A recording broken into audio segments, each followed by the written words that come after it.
Hey everyone, welcome back to Installation 00 and today's edition of the Most Detailed Archive, a more focused series looking into aspects and components of Halo lore that come up often across the highways and byways of my videos, particularly the Most Detailed Breakdown series. Today we're taking a more detailed look at the Covenant's Nanolaminate Armor, that's particularly commonplace across the Covenant and Banished fleets as well as elite combat harnesses, rather surprisingly. So let's look into the nanomaterial properties of Nanolaminate Armor.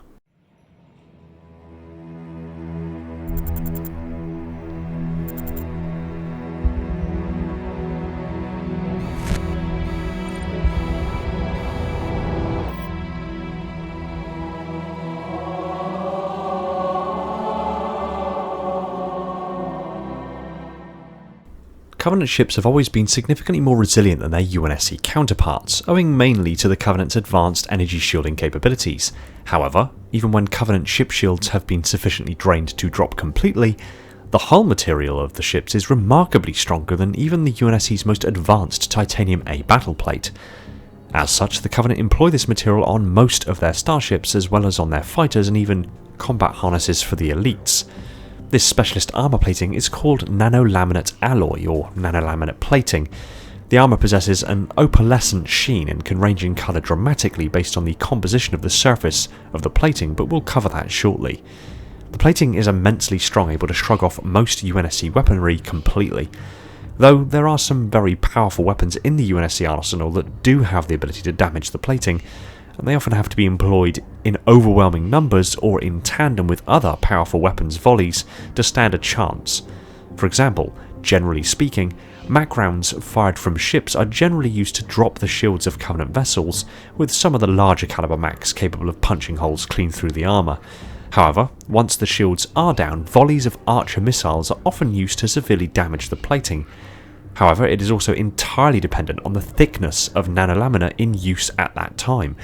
While some cruisers have been witnessed as having holes punched clean through their hulls by large caliber MACs, others have been witnessed taking direct hits at point blank range with only very limited minor and superficial damage taken, requiring a second shot in exactly the same location to actually puncture through.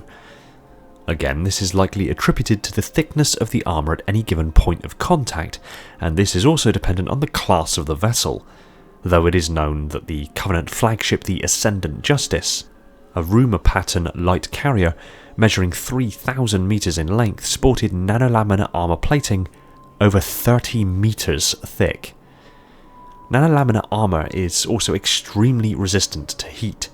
Covenant ships are capable of performing atmospheric re-entry into planet's atmosphere without the need of ablative heat shielding or other heat dissipating technologies or materials.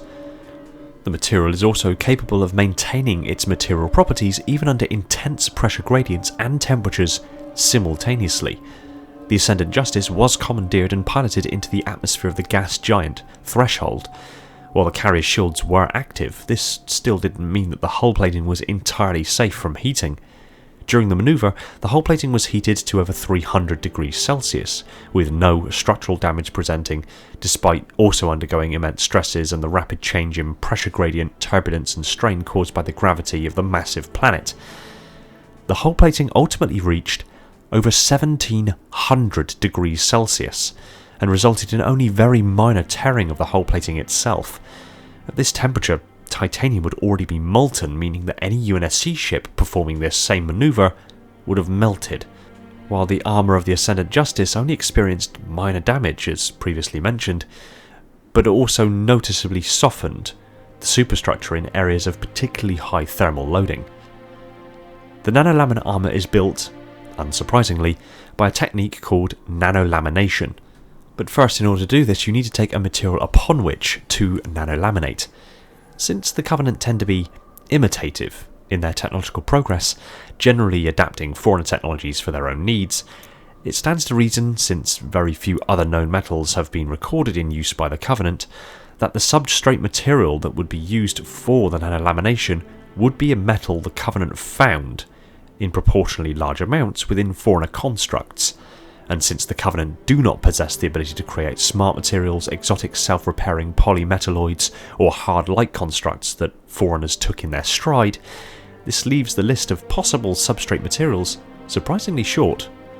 One such material used extensively enough by the Foreigners to be found and reappropriated by the Covenant would be osmium.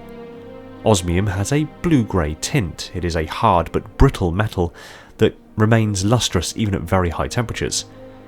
It has very low compressibility and its bulk modulus rivals that of diamond at 462 gigapascals. It is moderately hard at 7 on the Mohs hardness scale and has a very high melting point at over 3000 degrees Celsius. It is also an element that would be found quite readily in asteroids across the cosmos, as it is a transition metal found as trace elements in platinum ores, especially found in asteroids, despite being the rarest of precious metals. I arrived at this material also because of its density.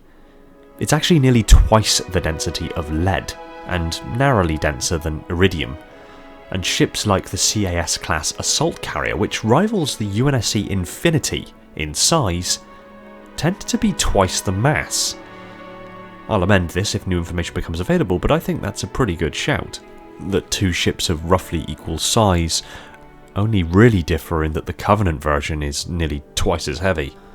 So osmium would be utilised as the substrate for the nanolaminate armour, onto which varying metals and alloys are layered in a process that makes the material fully dense, meaning that there are no voids whatsoever within the material on the atomic scale, while also layering different atomic structures of metals and alloys in specific orientations and at thicknesses on the sub-micron scale.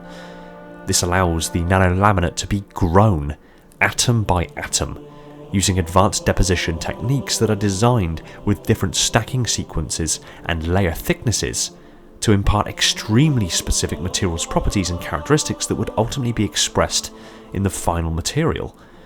This is also the reason that nanolaminates can take on a wide array of apparent colours, from purplish, white, blue, or even silver for ships, and blues, purples, blacks, whites, reds, and even golds for elite combat harnesses. These colours are not the product of painting the armour the desired colour, but instead the spectrum of light refraction and reflection off of the nanoscale surface of the material and the respective atomic scale materials that are nearest to the surface. The reason that the exact alloy that has been used in much of the Covenant armour plating is unknown or cannot be ascertained is because a single sample of nanolaminate armour will have such a plethora of metals and alloys layered on the nanoscale at different orientations that any given sample simply would not meet any of the known iteration or permutations of any one known element, alloy, or composite. This technique of layering materials on the nanoscale can be employed to create alloys with properties such as improved toughness, strength, thermal properties, and corrosion that are a function of the interfaces in the nanolayers. They can be created using a bath containing multiple metal ion elements, and by changing the current at precise moments to select a different element, it can create a layered structure. Some nanolaminate alloys have been shown to have 8 times the resistance of carbon steels to degradation, and in some cases, no measurable degradation whatsoever, placing Covenant nanolaminate armour as one of the most impressive non-Forerunner materials in wide-scale application. Thanks for watching. Stick your comments down below, and I look forward to what you have to say.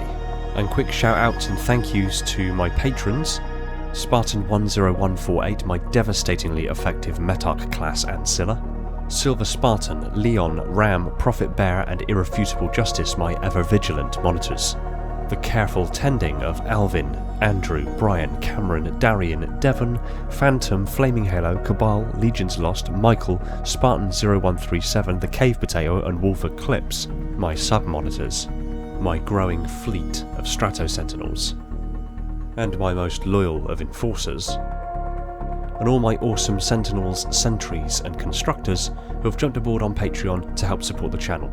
You have my debt of gratitude. And, as ever, Todd Morrison, my Tier 0 Transcendent YouTube member. Thanks for keeping my installation running on that glorious vacuum energy. Remember to like, comment, and subscribe, as it all helps the channel grow and helps me to continue to deliver this kind of content for you guys. And if you're ready for your next steps in evolution, head over to Patreon and become a patron there, or become a YouTube member to attain a higher state of being. Much love to all of you, take it easy everyone, and find peace in the domain.